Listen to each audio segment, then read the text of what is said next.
അമർ അക്ബർ അന്തോണിയിലെ ഗാനരംഗത്തിന്റെ മനോഹര പശ്ചാത്തലമായി, ഉദയനാണ് താരത്തിലെ cinema ലൊക്കേഷനായി, Chennai എക്സ്പ്രസിലെ railway സ്റ്റേഷനായി, ബാഹുബലിയിലെ മഹിഷ്മതിയായി, അങ്ങനെ പ്രേക്ഷകന്റെ മനസ്സിലെ സ്വപ്ന ലോകമായി മാറുന്ന ഒരൊന്നൊന്നര ലൊക്കേഷൻ.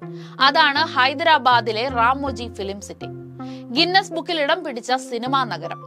ഇന്ന് ലോകത്തിലെ ഏറ്റവും വലിയ ഇന്റഗ്രേറ്റഡ് ഫിലിം സിറ്റിയായ റാമോജി ഫിലിം സിറ്റി ആഗോളതലത്തിൽ ചർച്ചാ വിഷയമായത് എന്തുകൊണ്ട്? ഇന്ത്യൻ സിനിമയുടെ പ്രതിച്ഛായ മാറ്റുന്നതിൽ ഒരു പ്രധാന പങ്ക് വഹിക്കാൻ കഴിഞ്ഞ ഈ സിനിമാ നഗരം പടുത്തുയർത്തിയതാര്?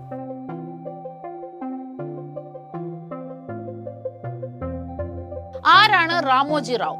എളുപ്പമല്ല ഈ ചോദ്യത്തിനുള്ള ഉത്തരം. ഒരു സാധാരണ കർഷക കുടുംബത്തിൽ ജനിച്ച് ഇന്ത്യൻ സിനിമയിലും രാഷ്ട്രീയത്തിലുമെല്ലാം വലിയ സ്വാധീനം ചെലുത്തിയ റാമോജി റാവു ഓർമ്മയായെങ്കിലും അദ്ദേഹം നൽകിയ സംഭാവനകൾക്ക് മരണമില്ല. ആന്ധ്രാപ്രദേശിലെ കൃഷ്ണ ജില്ലയിലെ പെടപ്പരിപ്പുടിയിലെ ഒരു കാർഷിക കുടുംബത്തിൽ ജനിച്ച ചെറുകുറി റാമോജി റാവു മാർഗദർശി ചിറ്റ് ഫണ്ട്സിലൂടെയായിരുന്നു എല്ലാത്തിനും തുടക്കം കുറിച്ചത്.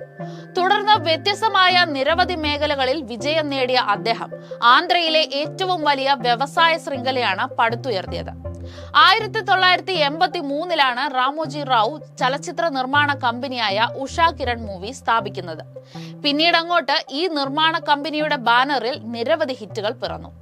തെലുഗു, ഹിന്ദി, മലയാളം, തമിഴ്, കന്നഡ, മറാത്തി, ബംഗാളി തുടങ്ങിയ ഭാഷകളിലായി ഏതാണ്ട് 80 സിനിമകൾ റാമോജി നിർമ്മിച്ചിട്ടുണ്ട്.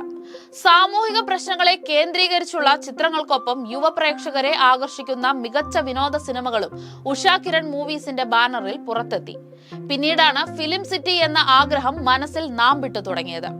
പിന്നീട് അങ്ങോട്ട് ക്ഷമയോടെയുള്ള നിധിവേട്ടയായിരുന്നു. ഹോളിവുഡിലെ യൂണിവേഴ്സൽ സ്റ്റുഡിയോ ആയിരുന്നു ആദ്യ പ്രചോദനം. 1990കളിലാണ് ഫിലിം സിറ്റിക്കുള്ള പ്രാഥമിക ജോലികൾ ആരംഭിക്കുന്നത്. ഹൈദരാബാദിലെ വിജയവാഡയിലെ ഹയാത് നഗറിൽ 1996 ഫിലിം സിറ്റി തുറന്നു. മാ നാനാക് പെള്ളി എന്ന തെലുഗു ചിത്രമാണ് ആദ്യമായി ഇവിടെ നിർമ്മിച്ചത്. കാലക്രമേണ 2000 ഏക്കറോളം ഭൂമിയിൽ അത് പടർന്നു പന്തലിച്ച് വിസ്തൃതി കൊണ്ട് ഹോളിവുഡിനെയും പിന്നിലാക്കി. ലോകത്തെ തന്നെ ഏറ്റവും വലിയ ചലച്ചിത്ര സ്റ്റുഡിയോ സമുച്ചയമായാണ് ഇതറിയപ്പെട്ടത്. ലോകത്തിലെ ഏറ്റവും വലിയ ചലച്ചിത്ര സ്റ്റുഡിയോ എന്ന ഗിന്നസ് റെക്കോർഡും സ്വന്തമാക്കി മറ്റു പലർക്കും പ്രചോദനമാവുകയായിരുന്നു. ഈനാട് പത്രം, ETV network, Ramadevi public school, Usha Kiran movies, Mayuri film distribution, Priya foods, Margadarsi chit fund, Dolphin group of hotels, Kalanjali എന്നിങ്ങനെ വിവിധ വ്യവസായ സംരംഭങ്ങളുടെ തലവനായി നിൽക്കുമ്പോഴും എന്നും അദ്ദേഹത്തിന് അഭിമാനവും സംതൃപ്തിയും അധികമായി നൽകിയത് റാമോജി റാവു ഫിലിം സിറ്റി തന്നെ.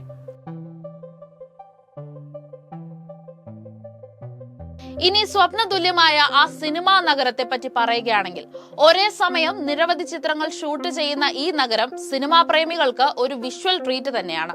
സ്റ്റുഡിയോയിൽ വനങ്ങൾ, പൂന്തോട്ടങ്ങൾ, ഹോട്ടലുകൾ, റെയിൽവേ സ്റ്റേഷൻ, എയർപോർട്ട്, അപ്പാർട്ട്മെന്റ് ബ്ലോക്കുകൾ, ബംഗ്ലാവുകൾ, വർക്ക്ഷോപ്പുകൾ എന്നിങ്ങനെയുള്ള സെറ്റുകളുണ്ട്. ഏത് സമയത്തും ചിത്രീകരിക്കുന്ന വിവിധ ഫിലിം യൂണിറ്റുകൾക്കായി ഒരു കേന്ദ്ര അടുക്കളയുണ്ട്. ഫിലിം സിറ്റിയിൽ 6 ഹോട്ടലുകളും 47 സൗണ്ട് സ്റ്റേജുകളും റെയിൽവേ സ്റ്റേഷനുകൾ മുതൽ ക്ഷേത്രങ്ങൾ വരെയുള്ള സ്ഥിരം സെറ്റുകളുമുണ്ട്. ഏകദേശം 1200 ജീവനക്കാരും 8000 ഏജന്റുമാരുമുണ്ട്. വിവിധ ഇന്ത്യൻ ഭാഷകളിലായി പ്രതിവർഷം 400-ൽ പരം സിനിമകൾ ഫിലിം സിറ്റി കൈകാര്യം ചെയ്യുന്നു. വിന്റേജ് ബസ്സുകളും AC കോച്ചും റാമോജി ഫിലിം സിറ്റിക്കുള്ളിൽ യാത്ര ചെയ്യാൻ ലഭ്യമാണ്. കൂടാതെ തീം പാർക്കുകൾ, അമ്യൂസ്മെന്റ് റൈഡുകൾ എന്നിവയും സന്ദർശിക്കാം. വരും തലമുറയ്ക്ക് വേണ്ടി ഇത്രയധികം സൗകര്യങ്ങളുള്ള പാശ്ചാത്യ സംസ്കാരങ്ങളെ പോലും ഉൾക്കൊള്ളാൻ കഴിയുന്ന ഒരിടം പടുത്തുയർത്തുകയും തന്റെ 87 വർഷക്കാലത്തെ ജീവിതം കൊണ്ട് ഇന്ത്യൻ സിനിമയുടെ പ്രതിച്ഛായ മാറ്റുന്നതിൽ ഒരു പ്രധാന പങ്ക് വഹിക്കാൻ കഴിഞ്ഞ, സമൂഹത്തിനായി തന്റെ ഊർജവും തന്ത്രങ്ങളും ഒഴിഞ്ഞുവെച്ച് വിജയിച്ച, അതിലുമുപരി സമൂഹത്തിന് നൽകിയ സംഭാവനകളാൽ നിരവധി ബഹുമതികൾ നേടിയെടുത്ത ചെറുകുറി റാമോജി റാവു എന്ന പ്രതിഭയ്ക്ക് പ്രണാമം.